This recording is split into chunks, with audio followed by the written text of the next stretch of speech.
বিশ্বাস করি সদাপ্রভু আপনাদের সবাইকে ভালো রেখেছে। ঈশ্বরের সঙ্গে চলার তো জেরেমিয়া পুস্তক অধ্যায় 23 সেখানে 29 পদে এইভাবে লেখা আছে, আমার বাণী আগুনের মতো, হাতুড়ির মতো আমার বাণী, যে পাথরকে ভেঙে খণ্ড বিখণ্ড করে। তো জেরেমিয়া এখানে মাওবাদীর কথা তিনি বলছেন, তারা ঈশ্বরের বাক্যকে এবং তার মূল্যটাকে, তার ভ্যালুটাকে তারা জানে না, কিন্তু ঈশ্বরের বাক্য কি করতে পারে। তো তাই তিনি বলছেন, সেটাকে দুটো জিনিসের সঙ্গে তিনি তুলনা করছেন। একটা হচ্ছে আগুন, আর একটা হচ্ছে হাম্মার, অর্থাৎ ওটা হাতুড়ি। তো আগুন কিসের জন্য প্রয়োজন হয়? আগুন একটা জিনিসটাকে পরিষ্কার করার জন্য এবং মন্দ জিনিস থেকে আমাদেরকে রক্ষা করার জন্য আমাদের প্রয়োজন হয়। তো হাতুড়ি শক্ত জিনিসটাকে ভেঙে টুকরো টুকরো করতে আমাদেরকে সাহায্য করে। তো ঈশ্বরের বাক্য আগুন।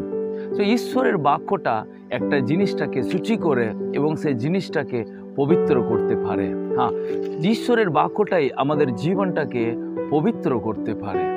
সমস্ত খারাপ জিনিসটাকে আমার জীবন থেকে দূর করে দিয়ে আমাকে একটা নির্মল ব্যক্তি করে দিতে পারে। তো তাই যিশু পৃথিবীতে এসে তিনি বলেছেন, মানুষ কেবল রুটিতে নয়, ঈশ্বরের বাক্যতে সে বেঁচে থাকে। যখন তারা যিশুর মুখে এই কথা শুনেছিল, তারা অবাক হয়ে গিয়েছিল, কারণ কি করে আর তার তার তার আওয়াজের, তার শব্দর আর মহিমাটা সেরকম ছিল। তো ঠিক তেমনি ঈশ্বরের বাক্য আগুনের মতো আমাদের জীবনটাকে পবিত্র করে দিতে পারে।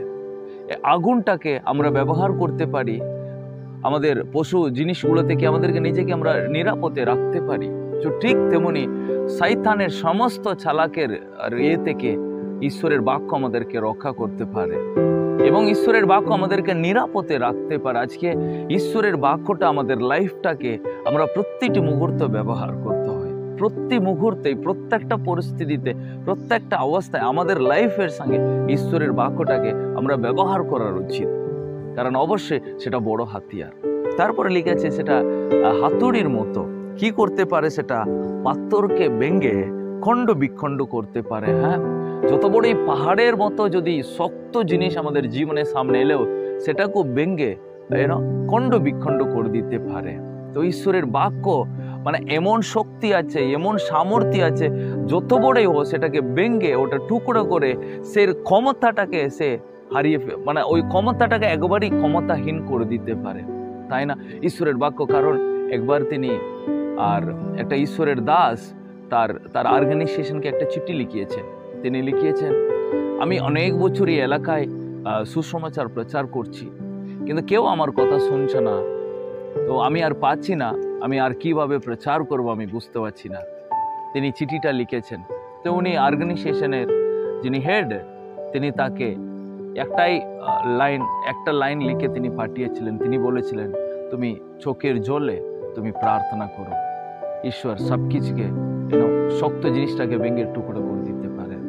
তো তারপরে ঠিক সেইভাবে সেই ঈশ্বরের দাস ওই এলাকার জন্য চোখের জলে প্রার্থনা করতে লাগলো এবং ঈশ্বরের বাক্যকে প্রচার করতে লাগলো। লোকদের জীবনে পরিবর্তন হতে লাগলো। ওই এলাকায় একটা বড় মণ্ডলী নির্মাণ করা হয়। তাই না, ঈশ্বরের বাক্য এমন জায়গাটাও প্রবেশ করে ওই এলাকার পরিস্থিতিকে পরিবর্তন করে এবং ওখানে একটা ভালো পরিবেশ আনতে পারে। সুপ্রিয়, আজকে ঈশ্বরের বাক্যকে আপনার জীবনে একটা আগুনের মতো আপনি ব্যবহার করেন।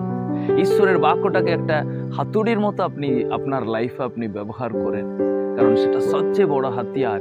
জেরেমিয়া সে হাতিয়ারকে ব্যবহার করেছেন এবং তিনি আর নকল ভাববাদীকে তিনি দৌড়িয়ে দিয়েছিলেন। এটা সত্যি নয়, এরা আসল ভাববাদী নয়, কারণ আসল বাক্যটা আগুনের মতো জীবনটাকে পবিত্র করে, নির্মল করে এবং আমাদেরকে ঘাট দেয়। ঈশ্বরের বাক্য হাতুড়ির মতো, সে বাক্য আমাদের লাইফটাকে, শক্ত জিনিসগুলোকে ভেঙে ওটাকে নরম করে দেয় এবং সেটাকে আমাদের বিপক্ষে জিনিসগুলোকে আমাদের পক্ষে করে দিতে পারে। সুপ্রিয়, আজ ঈশ্বরের বাক্যটাকে আপনি আগুনের মতো ব্যবহার করুন, ঈশ্বরের বাক্যকে হাতুড়ির মতো ব্যবহার করুন। সেটা আপনার লাইফটাকে বদলে দিতে পারে, আপনার পরিবারের পরিস্থিতিকে পরিবর্তন করতে পারে, আপনার ভবিষ্যৎকে উজ্জ্বল করে দিতে পারে, আপনার চিন্তা ধারণাটাকে পরিবর্তন করে আপনার লাইফে একটা বড় আশীর্বাদ আনতে পারে। তো প্রিয়, ঈশ্বরের বাক্য আপনাদের জীবনে আজকের দিনে আশীর্বাদ নিয়ে আসবে। God bless you.